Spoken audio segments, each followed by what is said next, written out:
5.5 महीने से यूक्रेन के साथ जंग लड़ रहे पुतिन अब अपने देश के लोगों को यह समझाने में जुटे हैं कि उनकी लड़ाई सीधे अमेरिका से हो रही है। यानी पुतिन इस बात को साबित करना चाहते हैं कि यूक्रेन की जंग में रूस और अमेरिका की सीधी भिड़ंत हो रही है। और कहा जा रहा है कि पुतिन और उनके सिपह सालारों ने कुछ हफ्ते पहले से ही रूस में ऐसा माहौल तैयार करना शुरू कर दिया था। वो अपने देश के लोगों को यह भरोसा दिलाने की कोशिश करने लगे थे कि उनकी लड़ाई सिर्फ यूक्रेन से नहीं हो रही है, बल्कि अमेरिका भी उनके साथ सीधी जंग लड़ रहा है। और अब उन्होंने अपनी बात पर मोहर लगाने के लिए अमेरिका के ही एक घातक हथियार का सहारा लिया है। कहा जा रहा है कि अमेरिका के खतरनाक मल्टीपल लॉन्च रॉकेट सिस्टम हाइमार्स ने पुतिन के सुर बदल दिए, क्योंकि जंग की शुरुआत में यह दावा किया गया था कि यूक्रेन की फौज पुतिन की सेना के आगे ज्यादा दिनों तक ठहर नहीं पाएगी। कहा जाता है कि पुतिन को भी कुछ ऐसा ही भरोसा था, लेकिन यूक्रेन जल्द उनके सामने घुटने टेक देगा। लेकिन ऐसा हुआ नहीं।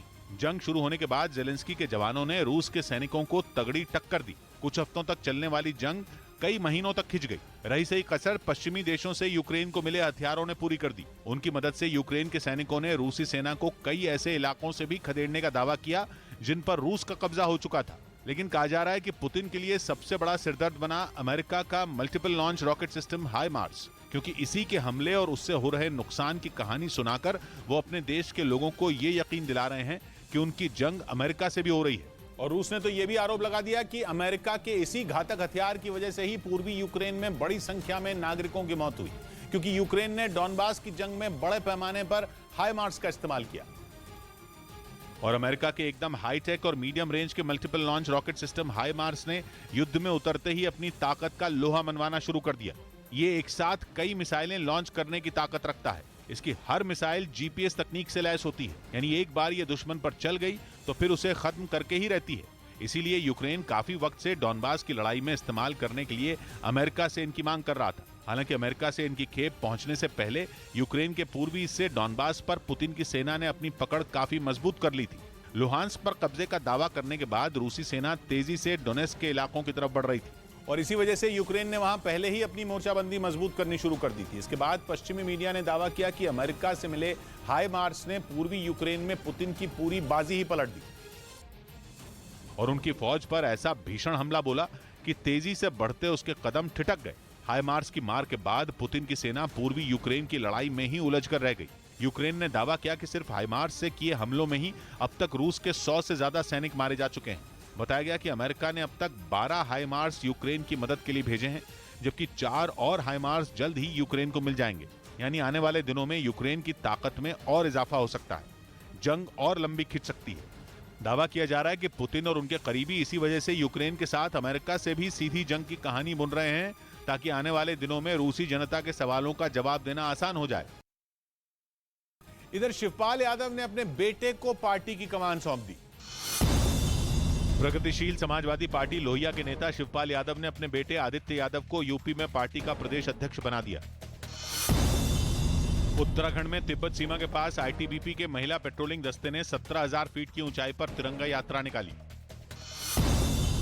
अमेरिकी टेनिस खिलाड़ी सेरेना विलियम्स ने यूएस ओपन के बाद संन्यास लेने के संकेत दिए। और उधर मध्य प्रदेश के रीवा में एक बीजेपी कार्यकर्ता का सैलून वाले को पीटते हुए एक वीडियो वायरल हो रहा है, जिसके बाद उस पर एक्शन ले लिया गया, क्योंकि दुकान पर लगे सीसीटीवी कैमरे में मारपीट की पूरी घटना रिकॉर्ड हो गई थी। दुकान के मालिक दिनेश मिश्रा ने आरोप लगाया कि बीजेपी कार्यकर्ता ऋतुराज चतुर्वेदी उसकी दुकान में घुसा और उसे बुरी तरह पीटने लगा। वीडियो में दिखा कि उसके साथ एक और शख्स भी दुकान में आया, जिसने पहले तो उसे रोकने की कोशिश की, लेकिन बाद में सैलून मालिक को पीटने में कोई कसर नहीं छोड़ी।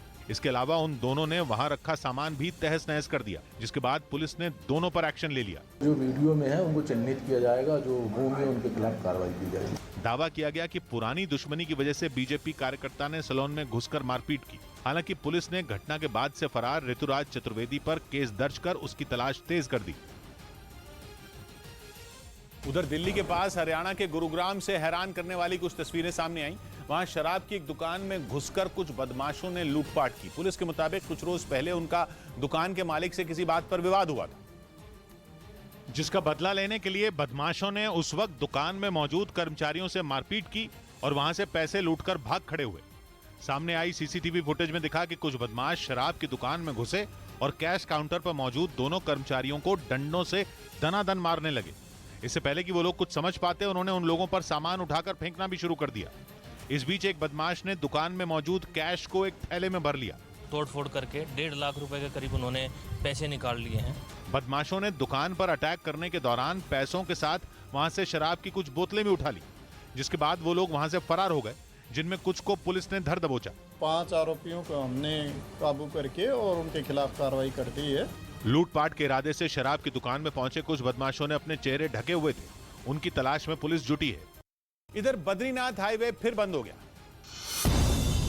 उत्तराखंड के चमोली में जमीन खिसकने से पहाड़ का कुछ हिस्सा टूटकर गिर गया, जिसके बाद बद्रीनाथ हाईवे बंद करना पड़ा।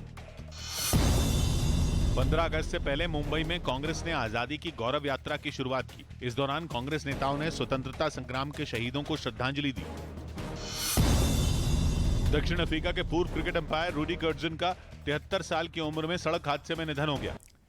मध्य प्रदेश के श्योपुर में रेत का अवैध खनन करने वालों पर प्रशासन ने कार्रवाई की, जिसके खिलाफ जमकर हंगामा किया गया।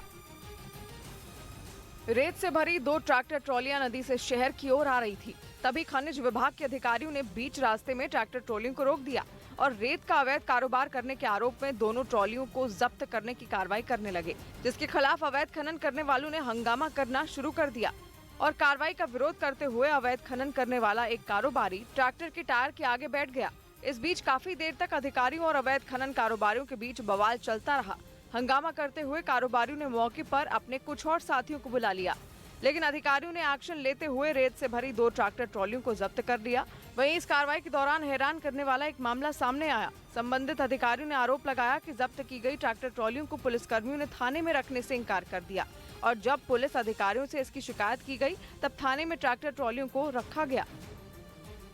इस बीच भारत सरकार चीन की मोबाइल कंपनियों पर बहुत बड़ा हथौड़ा चलाने वाली है। एक ऐसा नियम जल्द बनाया जा सकता है जिससे चीन की मोबाइल कंपनियों के लिए भारत में कारोबार करना मुश्किल हो जाएगा, जिसका सीधा असर यह होगा कि भारतीय कंपनियों की बाजार में हिस्सेदारी बढ़ेगी और चीन तक पहुंचने वाला कारोबार भारत में ही रहेगा। खबर है कि बहुत जल्द भारत सरकार इस नए फैसले से जुड़ी घोषणा कर सकती है। ये फैसला ऐसा होगा जिससे भारत के मोबाइल बाजार की सूरत ही बदल जाएगी। चीन की मोबाइल कंपनियों की कमर तोड़ने वाले इस फैसले पर अभी तक सरकार चुप है, लेकिन माना जा रहा है कि स्मार्टफोन बनाकर भारत के बाजार में बेचने वाली चीन की कंपनियों के लिए ये बड़ा झटका साबित होगा। चीन की कई कंपनियां भारत के स्मार्टफोन के बाजार से तगड़ी कमाई कर रही हैं। लेकिन खबर है कि भारत सरकार के कई बार कहने के बावजूद चीन की कंपनियां अपने नियमों में किसी भी तरह के बदलाव पर तैयार नहीं है। खबर है कि चीन की कंपनियों के लिए 12,000 रुपए से कम कीमत के स्मार्टफोन बेचने पर बैन लग सकता है। 12,000 रुपए से कम कीमत वाले स्मार्टफोन का बाजार भारत में सबसे बड़ा माना जाता है और भारत में स्मार्टफोन की बिक्री का 1/3 हिस्सा यही 12,000 से कम कीमत वाले फोन का है। इससे भी ज्यादा हैरान करने वाली बात यह है कि इस सेगमेंट में जितने भी स्मार्टफोन देश में बिकते हैं उनमें 80% मार्केट शेयर चीन की कंपनियों के पास है। इनमें खास तौर पर शाओमी, रियलमी, ओप्पो और वीवो जैसी कंपनियां शामिल हैं, जिनका भारत से कारोबार पूरी तरह सिमट सकता है, जिसकी सबसे बड़ी वजह यह है कि भारत सरकार इन कंपनियों से लंबे वक्त से कुछ बड़े बदलाव करने के लिए कह रही थी। सूत्रों के मुताबिक इन कंपनियों से भारत में फोन बनाने, सप्लाई चेन बनाने और डिस्ट्रीब्यूशन नेटवर्क बनाने के अलावा भारत से एक्सपोर्ट तक का इंतजाम करने के लिए कहा जा रहा था। नया नियम उसी विवाद से जुड़ा हो सकता है। ऊपर से चीन में कोरोना वायरस आने के बाद से ही बाजार लगभग चौपट है। चीन की इन कंपनियों के सामने भारत का बाजार ही सबसे बड़ा सहारा बना हुआ था। हालांकि चीन की कंपनियों के बिजनेस मॉडल से सरकार की शिकायत नई नहीं है। खासतौर पर 2020 में गलवान में हुई झड़प के बाद से ही सरकार की नजर चीन की इन कंपनियों पर है। पहले इन्हीं मोबाइल कंपनियों पर मनी लॉन्ड्रिंग तक के आरोप लग चुके हैं। अब अगर सस्ते फोन की बिक्री पर रोक लगी तो इन कंपनियों के लिए वजूद बचाने की लड़ाई शुरू हो जाएगी। उधर मध्य प्रदेश और राजस्थान में आतंकवाद के खिलाफ अभियान पर बड़ी कामयाबी मिली। नेशनल इन्वेस्टिगेशन एजेंसी ने मध्य प्रदेश के भोपाल से 2 संदिग्ध आतंकियों को गिरफ्तार कर लिया। मध्य प्रदेश सरकार ने बताया कि पकड़े गए दोनों संदिग्ध आतंकी मार्च से पुलिस के रडार पर थे। अब 6 और संदिग्ध आतंकियों पर एनआईए की नजर है। 2 आतंकवादी जेएनबी के पकड़े गए हैं। राजस्थान पुलिस ने पाकिस्तान की खुफिया एजेंसी आईएसआई की महिला एजेंट के जाल में फंसे कुछ और लोगों को गिरफ्तार कर लिया।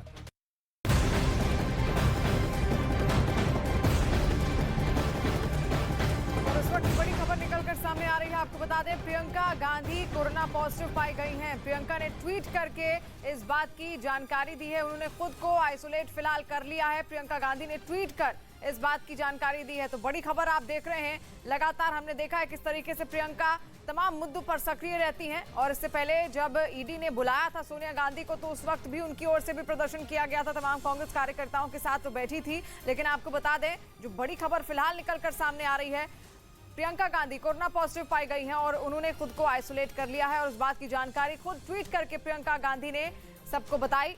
तो बड़ी खबर आप देख रहे हैं, प्रियंका गांधी फिलहाल कोरोना पॉजिटिव हो गई हैं और उन्होंने खुद को आइसोलेट भी कर लिया है। राजस्थान के जैसलमेर में भारी बारिश लोगों के लिए मुसीबत बन गई है और बारिश की वजह से आई बाढ़ में एक ट्रैक्टर डूब गया। जल तबाही की ये तस्वीर डराने वाली है। पोखरण इलाके में ट्रैक्टर चालक उफनते नाले को पार करने की कोशिश कर रहा था और अचानक पानी के तेज धार में ट्रैक्टर फंस गया। ट्रैक्टर चालक ने किसी तरह अपनी जान बचाने में कामयाब तो रहा, लेकिन उसका ट्रैक्टर काफी देर तक पानी के बहाव में फंसा रहा। तो वहीं एक बाइक सवार अपनी जान जोखिम में डालकर सैलाब के बीच रास्ता पार करता नजर आया, जबकि दूसरा बाइक सवार पानी की तेज धार में फंस गया, जिसे सुरक्षित बाहर निकालने के लिए आसपास के कुछ लोग मदद करते दिखाई दिए। भारी बारिश से आई बाढ़ में पोखरण बांधेवा समेत कई इलाके सैलाब की चपेट में आ गए और इस उफनती लहरों के बीच लोग आवाजाही करने को मजबूर हैं।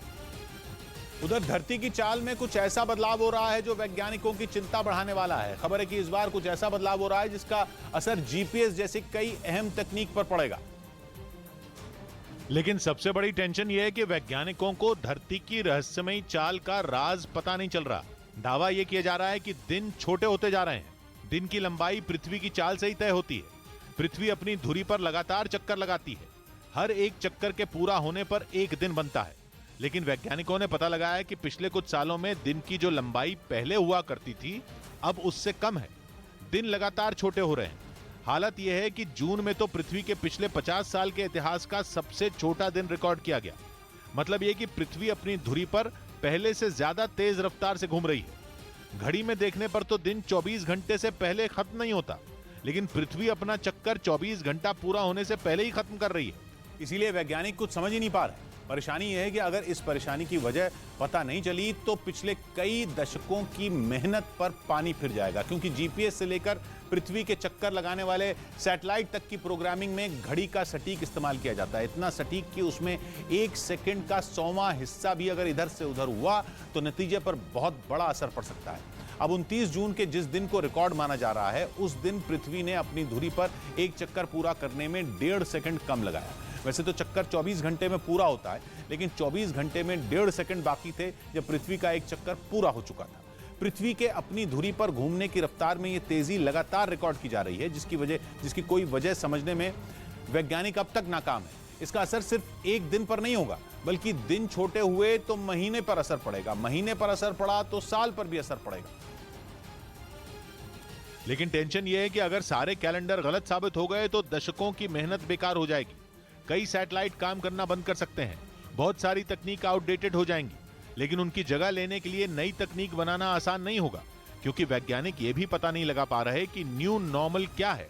मतलब ये कि अगर दिन 24 घंटे का नहीं होगा तो उसमें कितनी कमी होगी, और जितनी कमी होगी वो हो चुकी है या दिन छोटा होने का सिलसिला अभी चलता रहेगा। वैज्ञानिकों की दशकों से इस पर अलग अलग थ्योरी रही है। दावा किया जाता रहा है कि भूकंप, सुनामी और बर्फीली चट्टानों के पिघलने तक का असर पृथ्वी की चाल पर पड़ता है। ऐसी किसी भी बड़ी घटना के बाद पृथ्वी के घूमने की रफ्तार बढ़ सकती है, लेकिन इस बार कारण क्या बना ये अब तक साफ नहीं है। और इस वक्त की बड़ी खबर भी सामने आ रही है। आपको बता दें, बिहार में बीजेपी का प्रदर्शन होगा। आज बीजेपी नीतीश कुमार के खिलाफ प्रदर्शन करेगी। बीजेपी विश्वासघात दिवस मनाएगी। जिस तरीके से लगातार बीते दिनों सियासी हलचल हमने देखी और कल बिहार की सियासत की तस्वीर बदलती हुई दिखी, जहां पर आरजेडी का दामन थाम लिया जेडीयू ने, तो उसी को लेकर आज प्रदर्शन यहां पर होगा बीजेपी का, क्योंकि बीजेपी का यह कहना है कि हमारा पूरा समर्थन नीतीश कुमार को था, लेकिन उन्होंने ही हमारा हाथ छोड़ दिया। तो बिहार में बीजेपी का आज प्रदर्शन होगा। उसके लिए बीजेपी के कार्यकर्ताओं ने काफी तैयारियां की हैं। विश्वासघात दिवस के रूप में ये मनाया जाएगा।